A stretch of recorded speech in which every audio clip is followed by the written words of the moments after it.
have to say I'm a little worried now about following that, and I also have my watch off, so I'm going to try and stick to the 6 minutes. Malcolm will tell me off. So thank you for the opportunity to be here this evening, and really, Malcolm, thank you, given the link that you explained with URIM and the EIF. I'm very proud to be here. I'm wearing 2 hats, as Malcolm explained. I'm representing Symantec, but also I'm chair of the URIM group. There are a few other URIM members here as well, so I'm sure if I say anything wrong, they'll come and correct me. So yes, we have URIM work going on, focusing on digital single market issues. We have a group looking at data protection, which I'm chairing at the moment, and also a group looking at the EID regulation, the proposals around that area, which I think touch on some of these issues as well. But both of which are critical issues at the heart of the future development and growth of the online business in Europe and the future of the digital market. So I've been asked today to provide some thoughts and comments from the work that the URIM group has done so far, particularly on the data protection regulation and what it means to some of the issues we're discussing today.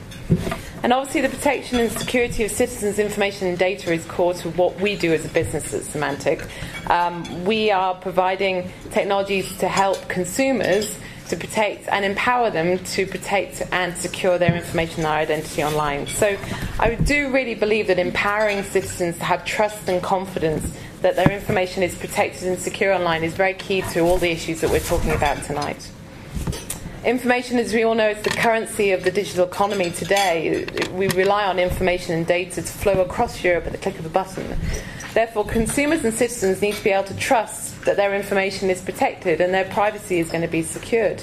And I feel if consumers and citizens can do this, then there is that link. They are more likely to go online, they're more likely to therefore do more things online and therefore drive the digital market, which brings more companies to Europe, which brings future investment and development of EU business models that can help continue the innovation and growth that we've seen in the digital single market so far.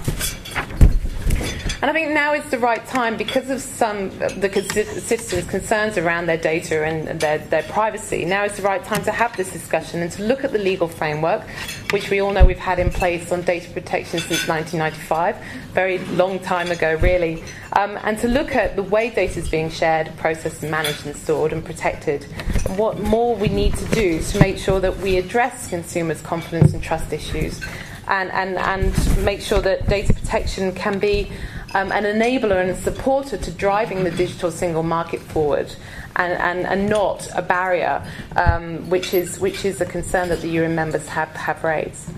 So what we have is the Commission's draft regulation, and I think there's lots in there that are moves in the right direction for both businesses and consumers alike. We're seeing steps towards greater harmonisation, clarity around applicable law, things like a one-stop shop approach based on main establishment and a lead DPA. Consistency, more consistency around the rules and regulations, and more mechanisms for ensuring DPAs, for example, work together. And I think these are all good moves in the right direction. But then you have to remember, how does that apply to the citizen as well? So how is that going to help the citizen? I think that's something we could explore further today. So as I said, a key message from the URIM's work so far is that data protection needs to be a supporter and enable the digital single market. And the results of the review that we have ongoing shouldn't lead to a legal framework that puts any barriers in place to the flow and processing of information that is an important element to providing the goods and services that online citizens in Europe want and also need going forward, and therefore the future development of the digital market. I think the key message here for me is that the right balance has to be found between protecting and securing citizens' information, but then also supporting businesses to be able to drive forward with innovative new online goods and services that can also drive the consumer experience and make online really where consumers want to be. So we need to find a way to look at the legal framework that we have in place now and amend it and review it with that in mind. So there are a number of questions that the URIM group is looking at. Some areas of concern around the legal framework, which I'll just finish off on. So some clarity more needed around some of the key definitions that are in there and how that will interpret into new rules. There's the impact and the feasibility of the introduction of an explicit consent requirement, what impact that could have on the online consumer experience. And that's particularly an issue that we're willing to explore and talk about further.